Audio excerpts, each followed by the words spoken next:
This training is for the Open Doors Peer Program. Open Doors is funded by the New York State Department of Health as part of the Money Follows the Person demonstration. This training will help you as a peer advocate help people leaving nursing facilities develop a plan they can implement in the event of a flood, hurricane, snowstorm, or other disaster. Emergency preparedness, just how to be ready for, a whole myriad of potentially dangerous situations, how to access all the services that they might need, developing a plan, and, practicing that plan. In an emergency, participants will need some basic supplies. Participants need to be prepared to be self-sufficient for at least 72 hours. Many of these items can be obtained at the local dollar store. Basic go bag items include water, at least 2 gallons of water per person per day. Include small bottles that can be carried easily in case of an evacuation order. Food that will not spoil, such as canned food, energy bars, and dried food. The participant should replace food and water once a year. On the back of my chair, I have what's called a go bag. It's filled with emergency supplies, so if I have to get out at some point, I have a bag of supplies with me to go. I'm on a vent kit, you can see, so I have all the replacement parts. This is like a go bag for every day, a very small amount of things to carry. And you do not have to carry everything I have in here, but you need certain essentials. One of them is a flashlight with a whistle and a piece of paper that lists your medications, allergies, and doctors. So that if some sort of emergency happens, this is right in your bag and you've got it handy, so if 911 has to be called, when you go to the hospital, this is the minimum daily requirement. Medications, allergies, doctors, you can remember that by MAD. If you have this written down, it's just, going to be at your disposal. And then if you never need it, great. But if you do need it, you have it. This little book of ideas, skills, and practices is, at its most basic, an advocacy to survival toolbox. It is full of ideas for everything from when you go to the doctors, what kind of things should you have ready before you go to the doc or to the emergency room. Paperwork, usually, is the most important thing in those cases. What should you have ready in case of an emergency? What are your greatest risks in your geologic area that you live in? Everybody's go bag is individual to them because it's going to depend on what they need most and what they feel is important. Things like photos that are precious, that could never be replaced, might be so important that somebody wants to put either a USB disk with all their photos in their go bag or maybe a little album with their most precious photos, so they wouldn't lose them on foot. Other things that are important are practice drills, and the book talks about involving children in practice drills. This is so important because kids, like adults, become very fearful in an emergency. It doesn't matter what the emergency is. They can sense the fear in the adults around them. So when you have a practice drill, you can help the kids to feel less fearful, and the adults even feel less fearful. I have what I call a file of life, and this is a paper that I've written all of my contact information, my doctor's names and numbers, the medications that I'm taking, my allergies, any surgical history, or anything that a medical professional or an emergency medical technician might need to know if they were to come to my house. My personal assistant staff who work for me all know where that is, and they know that if anything happens to me and I have a medical emergency, they just need to hand that red file to the emergency medical technicians or the paramedics when they come. In the same vein, I also have contact information and emergency contact information for all of my staff, so that if something happens and I'm expecting them to come to work and they're late and I can't reach them, I have a way to contact their emergency contact and I can call them or I can email them and say, you know, Sally was supposed to show up to work. I can't reach her. She hasn't called. I just want to make sure she's okay.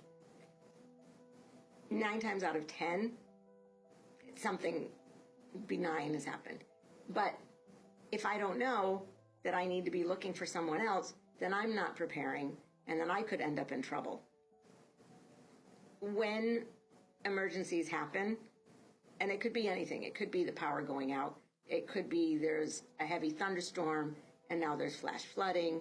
It could be that we have a blizzard and the snow isn't getting plowed, so your personal assistant can't get down your street to get to you. It's important that you think about the what ifs and maybe hypothesize a list of what you could do in a certain situation. My name is Denise Denoto. I am employed at Consumer Directed Choices as the Communications and Outreach Specialist. So I spend my day talking and educating people about consumer-directed personal assistance and how people with disabilities can maintain independence by living in the community and managing their own care. I've used a wheelchair all of the time for my community mobility since 1994. I've had my disability all of my life, and I've used personal care at home since 2007 from paid staff. Prior to that, I managed my independence with a network of family, friends, and formal support. Nobody likes to think about the bad things that could happen, but you have to, because realistically, they could happen at any time, and if you're not ready for it, you may not have a plan in place, but having a plan helps you stay calm in a moment where you might have high anxiety or not knowing what to do next. What would you recommend to people coming out of nursing facilities or people who are isolated and don't have a network? How would you tell them to build one? I would suggest that people coming out of nursing homes or some kind of institutional living, one of the first places they can connect with is the Independent Living Center, because we are well versed in what would be available in the community in terms of interest, in terms of needs, in terms of medical transportation, anything that person coming out of the institution might need to know as they settle into their new living situation. My name is Patty King, and I have lived in Plattsburgh all my life. I have a lifelong disability, and I think we need to believe in ourselves enough, no matter how young or old we are. We need to believe in ourselves enough to make the effort, to become involved, to share our experience. Because if we don't, then we forfeit our place in the community, which we have fought so hard to obtain to begin with. Anyone who has a lifeline in their home, it is a direct connection to almost immediate response if you have an emergency. Like you need to go to the hospital, there's a fire, you've fallen out of bed, fallen out of your wheelchair. So all I have to do is press a button, and that a unit up there kicks off, and even though they're in Massachusetts, a live person comes on there and says, "Patty King, do you need help?" And I would say, "Yes, I've fallen. I can't get up by myself, and no one is here, and I need assistance." And they would immediately contact usually the fire department, which is right behind my house, as a matter of fact. And they would come over and pick me up and either get me back on the bed or back in my chair, and that's happened a few times. Yep.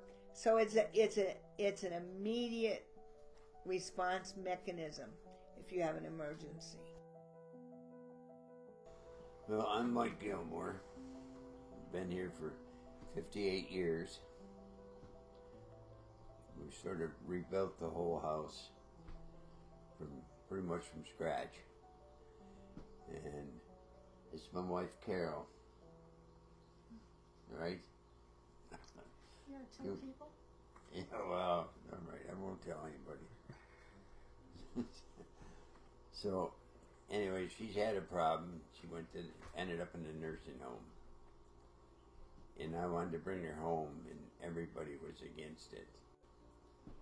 My kid and my granddaughter were calling me all kinds of names and yelling and screaming that I was selfish and I wanted to take her out of the nursing home that she had so many friends with and so much to do down there.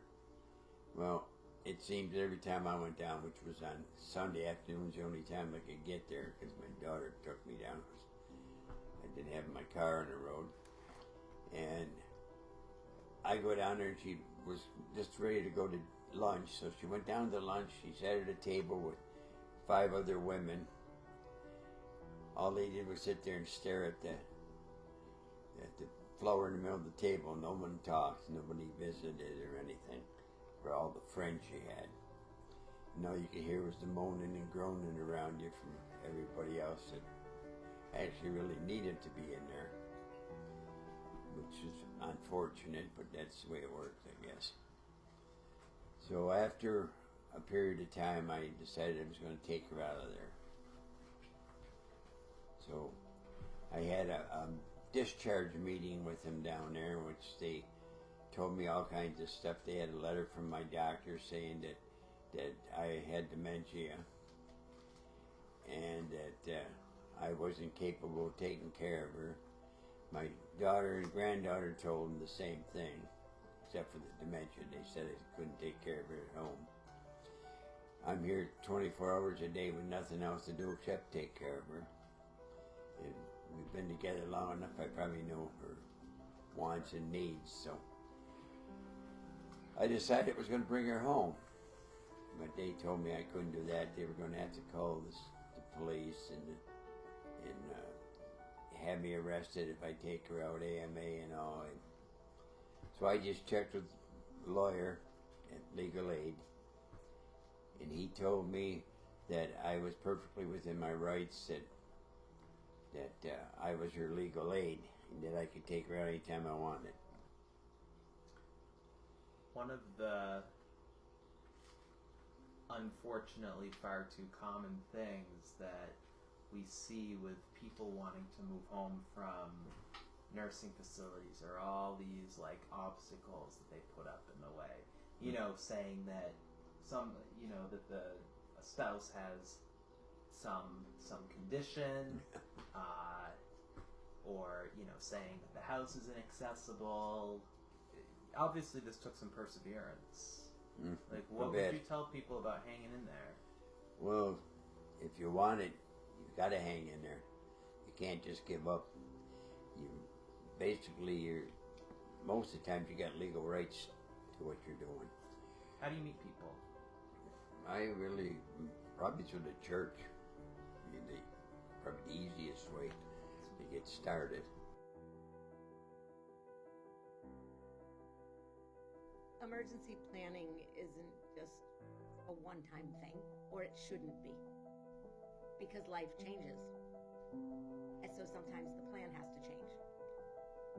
Sometimes you make improvements, and so the plan can change because your needs change. Sometimes you have an accident and you fall and break a bone, so the plan has to change because, again, your needs have changed. Whenever you hire new staff, it's a good idea to review the plan to make sure everybody's still on board with the plan. Even your staff who have been there a while may not remember what your plan is.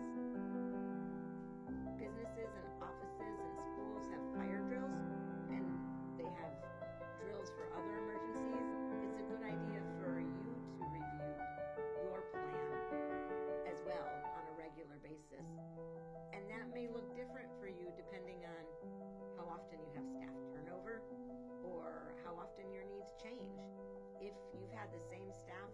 for several months, maybe you don't have to review your plan as frequently.